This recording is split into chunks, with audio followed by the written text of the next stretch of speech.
इयत्ता 6वीच्या जे प्रकरण आहे वर्क अँड एनर्जी, या वर्क अँड एनर्जीच्या दुसऱ्या भागामध्ये तुमच्या सगळ्यांचं स्वागत आहे. आजच्या भागामध्ये आपण आतापर्यंत काय बघितलं ते लक्षात घेऊ. आतापर्यंत आपण पाहिलेलं होतं की वर्क म्हणजे काय? वर्क कशाला म्हणायचं? सायन्सच्या बाबतीमध्ये वर्क आपण कसं करतो? म्हणजे कशाला वर्क म्हणतो? जर डिस्प्लेसमेंट फोर्स लावला आणि जर डिस्प्लेसमेंट झालं, तरच आपण वर्क डन झालं असं आपण म्हणत असतो. आणि वर्क मोजायचं जर असेल, तर आपल्याला फोर्सही लक्षात घ्यावं लागते आणि डिस्प्लेसमेंटसुद्धा लक्षात घ्यावं लागते. नंतर या प्रकरणामध्ये आपण दुसरा जो मुद्दा पाहिला, relationship between work and energy. याच्या अंतर्गत आपण वर्क करण्यासाठी एनर्जीला कसं ट्रान्सफर व्हावं लागते ते सुद्धा पाहिलं. जसं त्या मुलाच्या केसमध्ये जो मुलगा गाडी चालवत होता, त्याने त्याच्या मधली जी एनर्जी आहे ती त्या समोरच्या गाडीला दिली आणि ती गाडी नंतर त्याचं रूपांतर झालं. म्हणजे याचा अर्थ काय आहे की एनर्जी जी आहे हे वर्क करण्यासाठी तिला तिला दुसऱ्या याच्यामध्ये फॉर्ममध्ये जावं लागते. याबद्दलचाच एक म्हणजे महत्त्वाचे जे ट्रान्सफॉर्मेशन ऑफ एनर्जी ज्या ठिकाणी येणार आहे, त्या ठिकाणी आपण या प्रकरणामध्येच ते शिकणार आहे. पण तोपर्यंत एवढं लक्षात घ्यायचं की आपण रिलेशनशिप बिटवीन वर्क अँड एनर्जीच्या मध्ये पाहिलं की energy can do work and it's depend on your capacity. आणि एनर्जीची व्याख्या सुद्धा आपण पाहिली होती. The capacity to do work is called energy. आजचा जो मुद्दा आहे आपण फॉर्म्स ऑफ एनर्जी हे पाहणार आहे. आता या फॉर्म्स ऑफ एनर्जीबद्दल जर लक्षात घ्यायचं असलं, तर फॉर्म्स ऑफ एनर्जीबद्दल मी तुम्हाला सांगू शकतो की आपल्या हे जी एनर्जी आहे तिचं काही एक स्वरूप नाही. फॉर्मचा अर्थ मराठीमध्ये स्वरूप असा अर्थ होतो. परंतु फॉर्ममध्ये त्याच्या एक फॉर्म नाही आहे, वेगवेगळ्या फॉर्ममध्ये एनर्जी सापडते. ती सगळी एनर्जी वर्क करू शकते, म्हणून त्याला आपण फॉर्म्स ऑफ एनर्जी असं म्हणतो. तर ते कोणकोणते आहे, किती प्रकारामध्ये येते ते आता पहा. तर पहिला त्याचा आहे, ती आहे एकूण 6 प्रकारचे फॉर्म जे आहेत ते एनर्जीचे आहे. कोणकोणते ते जाणून घ्या. पहिला आहे फॉर्म त्याचा मेकॅनिकल एनर्जी, दुसरा फॉर्म आहे त्याचा हीट एनर्जी, तिसरा फॉर्म आहे त्याचा लाईट एनर्जी, चौथा फॉर्म आहे त्याचा साऊंड एनर्जी, पाचवा फॉर्म आहे त्याचा केमिकल एनर्जी आणि 6वा फॉर्म आहे त्याचा इलेक्ट्रिकल एनर्जी. म्हणजे ह्या 6 भागामध्ये जी एनर्जी तुम्हाला कोणत्याही स्वरूपामध्ये वर्क करू शकते, त्यामुळे त्याला हे जे फॉर्म्स ऑफ एनर्जी आहे हे महत्त्वाचे आहेत. तर आपण आता एकेका गोष्टीची माहिती सुद्धा आपण याच्यात करून घेणार आहे. याच्यातली जी मेकॅनिकल एनर्जी आहे तिचे सुद्धा 2 सब टाइप्स आहेत. त्याच्यामध्ये एक पोटेन्शियल एनर्जी प्रकार येतो आणि दुसरा प्रकार येतो कायनेटिक एनर्जी. वर्ग 6 मध्ये तुम्हाला फक्त इंट्रोडक्शनरी स्वरूपामध्ये या सगळ्या एनर्जीची माहिती आहे. येणाऱ्या स्टँडर्डमध्ये याच्याबद्दल डीप माहिती सुद्धा आहे. परंतु या 6व्या वर्गाचा हिशोब करता आपण या एनर्जीच्या फॉर्मचं फक्त इंट्रोडक्शनरी जे स्वरूप आहे ते स्वरूप पाहणार आहोत. तर सुरुवात प्रथम पाहूया आपण मेकॅनिकल एनर्जी काय असते त्याच्याबद्दल आपण माहिती घेऊ. बघा, मेकॅनिकल एनर्जीची जर व्याख्या जर सांगायची जर झाली, तर the energy in an object which is use to do mechanical work. आपले जे मेकॅनिकल काम आहेत, जसे चालणे आहे, फिरणं आहे, बोलणं आहे, उठणं आहे, बसणं आहे, सायकल चालवतो, जेवढे काही आपले फिजिकल टाईपचे कामं येतात ते सगळेचे सगळे मेकॅनिकल एनर्जीमध्येच येतात. मेकॅनिकल फोर्स वेगळा आहे. The force exerted by the machines is called mechanical force. त्याचा रेफरन्स या ठिकाणी घेऊ नका. मेकॅनिकल एनर्जी ही वेगळी आहे आणि ती जी मेकॅनिकल फोर्स जो आहे तो वेगळा आहे. तर या मेकॅनिकल एनर्जीमधलाच आपण पहिले अगोदर पाहणार आहे. या मेकॅनिकल एनर्जीचे तुम्हाला मी अगोदर सांगितलं की 2 स्वरूप आहेत. एक म्हणजे पोटेन्शियल एनर्जी आणि दुसरा म्हणजे कायनेटिक एनर्जी. तर सुरुवातीला आपण पोटेन्शियल एनर्जी काय असते ते आता आपण पाहू. तर पोटेन्शियल एनर्जी जर तुम्हाला जर सांगायची जर झाली, तर पोटेन्शियल एनर्जीचं जर व्याख्याच जर करतो म्हटलं, तर the energy which is stored in an object due to its specific state or position is called that object is called potential energy. म्हणजे आपण म्हणू शकतो की पोझिशन त्या ऑब्जेक्टची जी आहे त्याच्याद्वारे तो काम करू शकते, त्या त्या एनर्जीमध्ये त्याला आपण पोटेन्शियल एनर्जी असं म्हणतो. उदाहरणार्थ तुम्हाला सांगतो मी की एक धरणामध्ये अडकलेलं म्हणजे उंचावर असलेलं पाणी, त्याच्याद्वारे टर्बाईन्स फिरतात. खाली पाणी पडल्यानंतर ती टर्बाईन्स आता ती आपण ट्रान्सफॉर्मेशन ऑफ एनर्जीमध्ये पाहणार आहे, त्यामुळे मी इथं त्याचा फारसा रेफरन्स घेणार नाही. फक्त लक्षात घ्यायचं किंवा एखाद्या वस्तूच्या अंगी एखादं वर्क करण्याचं जे पोटेन्शियल असते, जी क्षमता असते, तिला आपण पोटेन्शियल एनर्जी असं म्हणतो. आता याचं जर उत्तम उदाहरण जर सांगायचं जर झालं, तर याचं उत्तम उदाहरण आहे हे स्ट्रेच रबर. जसं उदाहरणार्थ रबरामध्ये काय पाहून राहिले तुम्ही, की आपण आपली एनर्जी वापरून त्याला असं ताणलं आणि जर का त्याला ढिलं जर सोडलं आपण, तर ते त्याच्या रेस्ट पोझिशनला येते. आपण ताणण्यासाठी तर आपली एनर्जी लावली, पण ती रेस्टमध्ये जी आलं, ते का आलं? कारण त्याच्या अंगी जी ताणल्या गेलेली रबराच्या अंगी सुद्धा एक प्रकारची पोटेन्शियल एनर्जी होती आणि त्याच्याद्वारे ते त्याच्या पूर्ववत स्वरूपामध्ये आलं. म्हणून पोटेन्शियल एनर्जी जी आहे, ते त्याच्या पोझिशनमुळे असते. लक्षात घ्यायचं, तिला आपण पोटेन्शियल एनर्जी आपण म्हणतो. पुढचा एनर्जीचा प्रकार आपण बघणार आहे कायनेटिक एनर्जी. कायनेटिक एनर्जीची जर व्याख्या तुम्हाला सांगतो म्हटलं तर energy in the body due to its motion. एखाद्या बॉडीच्या अंगी मोशनमध्ये असताना जी एनर्जी असते तिला कायनेटिक एनर्जी असं म्हणतात. उदाहरणार्थ समजा तुम्ही असं करा किंवा मुलं खेळत असतात. काही मुलं एका ठिकाणी उभे असतात, तर काही मुलं येऊन त्यांना धक्का देतात. जसं धक्का आपण त्या मुलांना देतो तसं ते मुलं जे आहेत ते समोर जो उभा असलेला मुलगा जो आहे तो समोर जातो.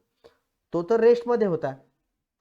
जो मोशनमध्ये होता मुलगा, त्याने त्याला धडक दिली आणि त्याचा झटका त्याला लागला आणि तो पुढे निघून गेला.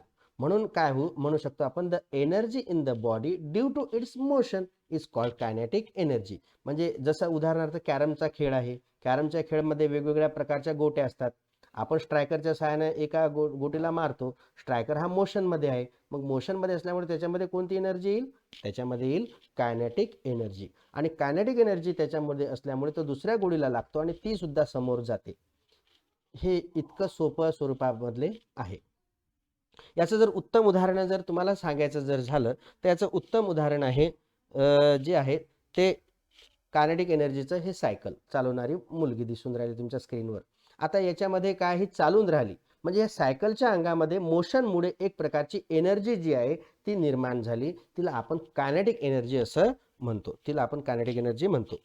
आता एनर्जीचं जे दुसरं पुढचं स्वरूप जे आहे ते पुढचं स्वरूप पाहणाऱ्या फॉर्म जो पुढचा पाहणारा तेव्हा त्याला म्हणतो आपण हीट एनर्जी.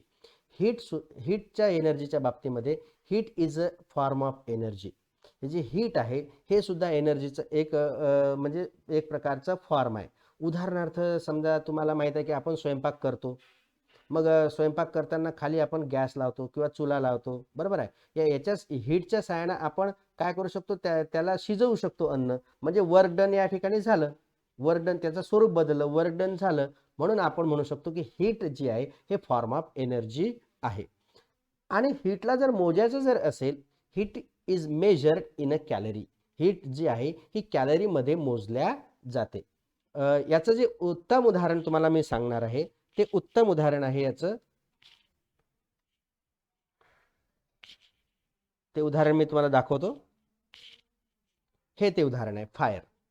या हीट एनर्जीचं उदाहरण आहे फायर. आपण सन मधली हीट सुद्धा आपण म्हणू शकतो फायर. या ठिकाणी मी एक नमुना म्हणून तुम्हाला फायर म्हणून दाखवला.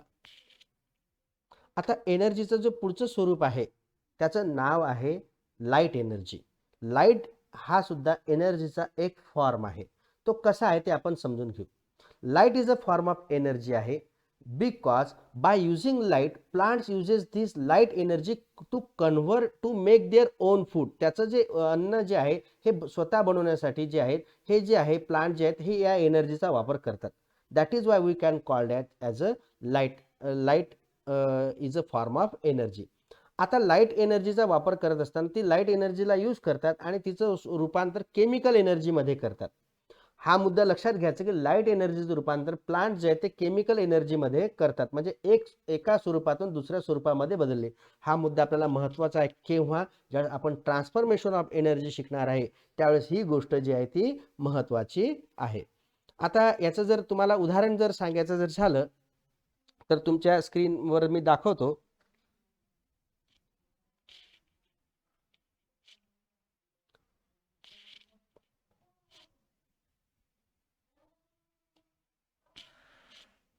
हे त्याचं स्वरूप आहे फोटोसिंथेसिस.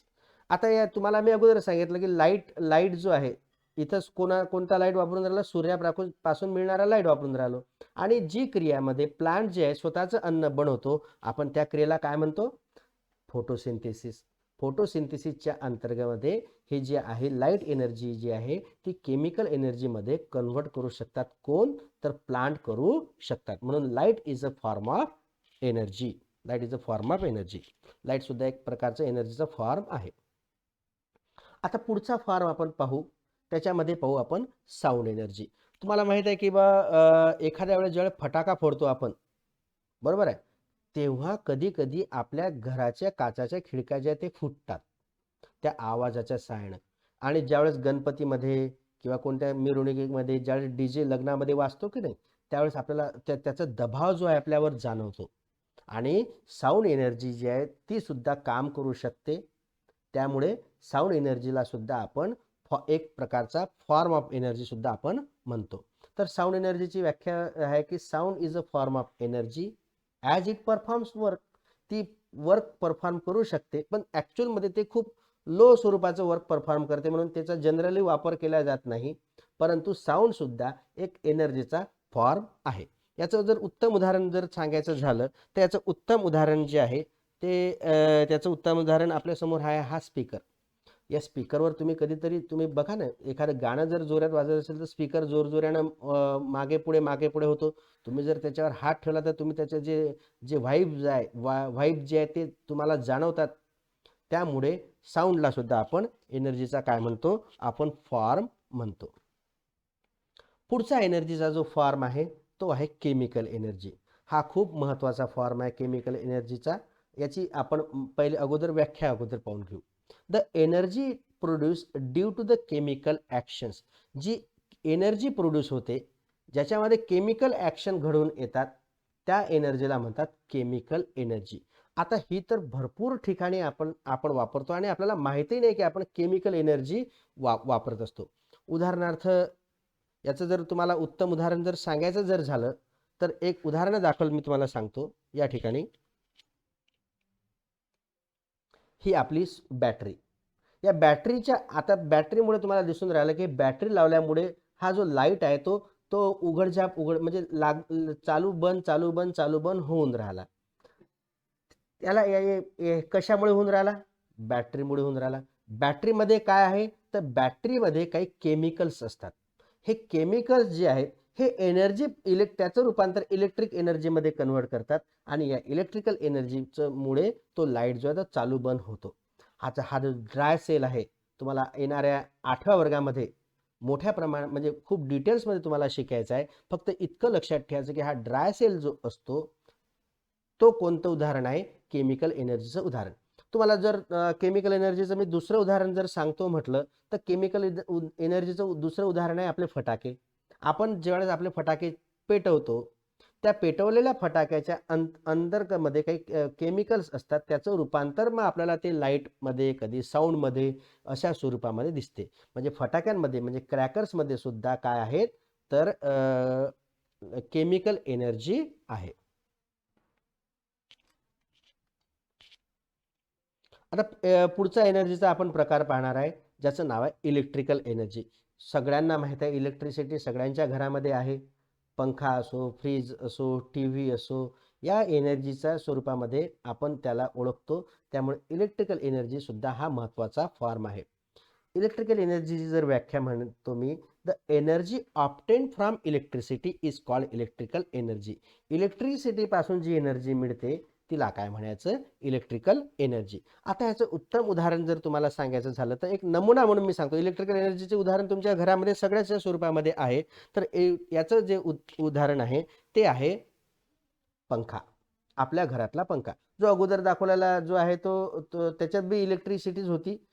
सेलमध्ये ती मध्ये आपण उदाहरण पाहिलं होतं. हा घरातला पंखा कशावर चालतो? आपल्या घरातल्या इलेक्ट्रिसिटीवर चालतो. म्हणून हे कोणती एनर्जी आहे? Electrical energy. याशिवाय आपण मिक्सर म्हणू शकतो. त्यानंतर फ्रीज म्हणू शकतो आपला. हे सगळे जे आहे ते इलेक्ट्रिकल एनर्जीच्याच अंतर्गतमध्ये येतात.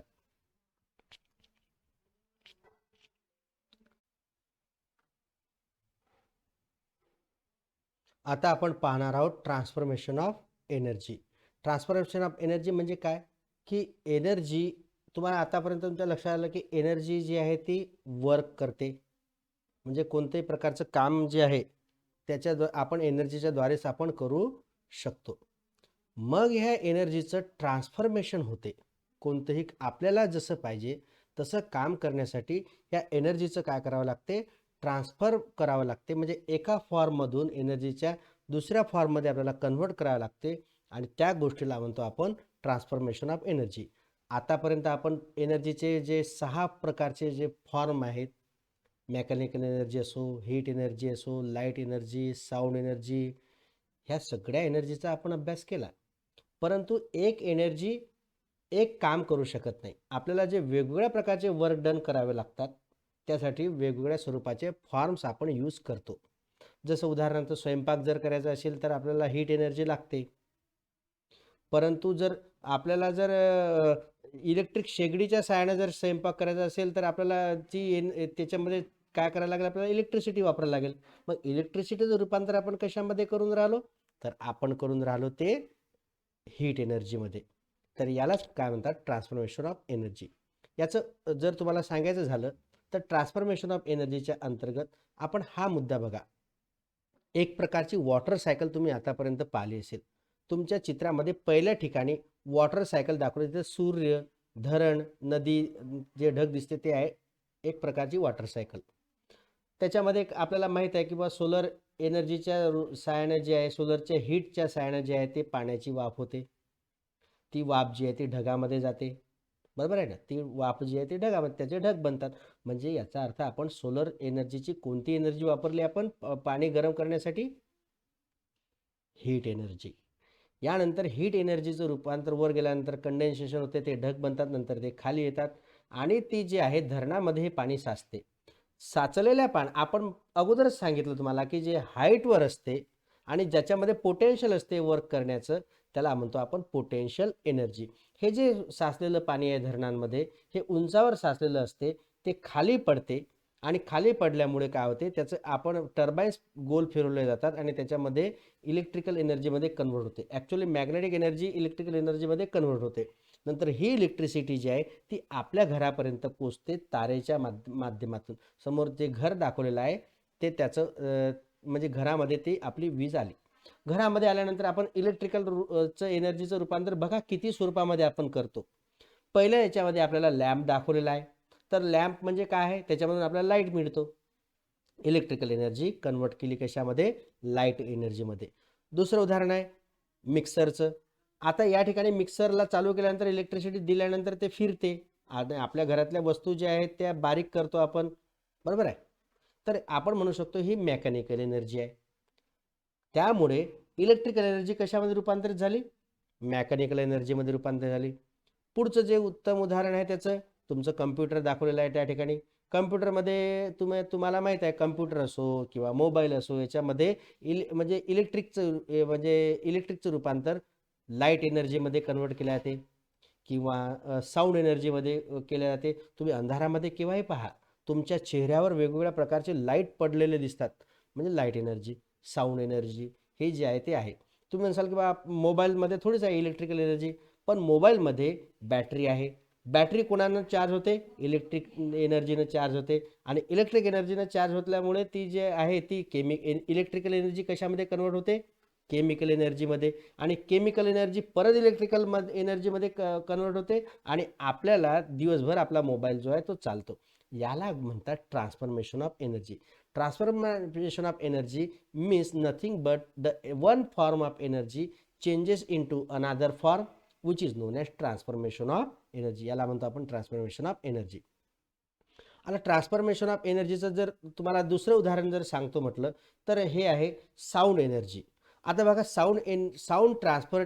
आता याच्यामध्ये ही जी मुलगी आहे ती गाणं म्हणून राहिली, म्हणजे तिचे जे साऊंड आहे तो मायक्रोफोनमध्ये जाऊन राहिला आणि मायक्रोफोनमध्ये गेल्यानंतर मायक्रोफोनचं काम काय आहे, या एनर्जीला रूपांतर, या साऊंड एनर्जीला रूपांतरित करतो तो इलेक्ट्रिकल एनर्जीमध्ये आणि नंतर ही इलेक्ट्रिकल एनर्जी कुठं जाते, आपल्या ॲम्प्लिफायरमध्ये. आणि ॲम्प्लिफायर काय करते, त्याचा आवाज वाढवते. पण तुम्ही इलेक्ट्रिकल एनर्जी ऐकू नाही शकत, तुम्हाला जर ऐकायचं असेल तर तुम्ही साऊंड एनर्जीच ऐकू शकता. मग साऊंड एनर्जी जर तुम्हाला ऐकायचं जर असेल तर आता तर ही इलेक्ट्रिक स्वरूपामध्ये गेली. आता आपल्याला ही साऊंड स्वरूपामध्ये आणायची आहे. मग साऊंड स्वरूपामध्ये आणायची असेल तर कोण वापरले जात असेल?